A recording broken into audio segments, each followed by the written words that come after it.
నువ్వు నా బొట్టలోంచి రావాలి, నువ్వు నాన్న వల్ల కూర్చోడానికి నీకు అర్హత లేదు అని అంటుంది.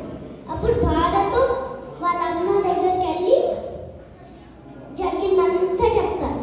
అప్పుడు బాధ కోపంతో అందరికీ నాన్న విష్ణుమూర్తి దగ్గర వల్ల కూర్చోడానికి ప్రయత్నించడానికి పో అని అంటుంది. అప్పుడు ధ్రువుడు దుఃఖము బాధ ఆవేశముతో వెళ్తాడు. అప్పుడు నారదుడికి కనిపిస్తాడు. అప్పుడు అమ్మ నాన్న ఎక్కడికి వెళ్ళిపోతున్నావు, అమ్మ నాన్న లేకుండా అని అంటాడు. అప్పుడు నేను విష్ణుమూర్తిని చూడాలి అని అంటాడు. ఎందుకు అని అడుగుతాడు. అప్పుడు ధ్రువుడు అంటాడు, నేను ఆయన వల్ల కూర్చోడానికి ప్రయత్నిస్తాను అని అంటాడు. అప్పుడు నీకు ఆయన ఎలా ప్రార్థించాలో తెలుసా అని అడుగుతుంటే అయ్యో లేదు అమ్మ చెప్పలేదు అని అంటాడు. అప్పుడు ఓం నమో నారాయణాయ అని అంటాడు. అప్పుడు అలాగే చెప్తా అని అంటాడు. అప్పుడు నీకు ఆయన ఎలా ఉంటారో తెలుసా అని అంటే అయ్యో లేదు అమ్మ చెప్పలేదు అని అంటారు. అప్పుడు ఆయన లోకంలో అందరికన్నా ఆనందంగా ఉంటారు అని అంటారు. అప్పుడు అలాంటి దేవుడి కోసమే చూస్తున్నాను, అలాంటి దేవుడి కోసమే చూస్తున్నాను అని అంటారు.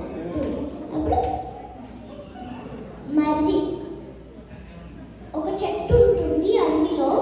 ఆ చెట్టు పక్కన పళ్ళ చెట్లు ఉంటాయి. ఇంకొక వైపు ఒక చెరువు ఉంటుంది. ఆ పళ్ళు తిని చెరువులో నీళ్లు తాగి చెట్టు కింద ధ్యానం చేసుకోవాలి. అలాగే చేస్తా అని అంటారు. అప్పుడు పళ్ళు తినేసి నీళ్లు తాగి ధ్యానం చేస్తూ ఉన్నాడు. ఎన్నో నెలలకి ప్రార్థిస్తూ ఉంటే అప్పుడు విష్ణుమూర్తి ఇంత చిన్న పిల్ల నా కోసం ఎందుకు ప్రార్థిస్తున్నానని ప్రత్యక్షమయ్యి ఏం కావాలి అని అంటే నాకు మీ వల్ల కూర్చోాలని ఉంది అని అంటారు. అప్పుడు విష్ణుమూర్తి వల్ల కూర్చోబెట్టాడు.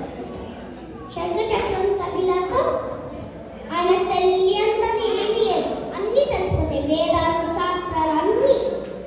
అప్పుడు విష్ణుమూర్తి ఒక వరం ఇస్తాడు, నువ్వు ఎప్పటికీ చావవు, నువ్వు నక్షత్ర మండలంలో రాజులాగా ఉంటావు అని అంటారు. అప్పుడు వాళ్ళ అమ్మని కూడా నక్షత్రం చేస్తారు. అప్పుడు ఆ అమ్మ నక్షత్రం శివుడి దగ్గర ఉంటుంది అని అంటారు విష్ణుమూర్తి. ఇది ధ్రువ చరిత్ర.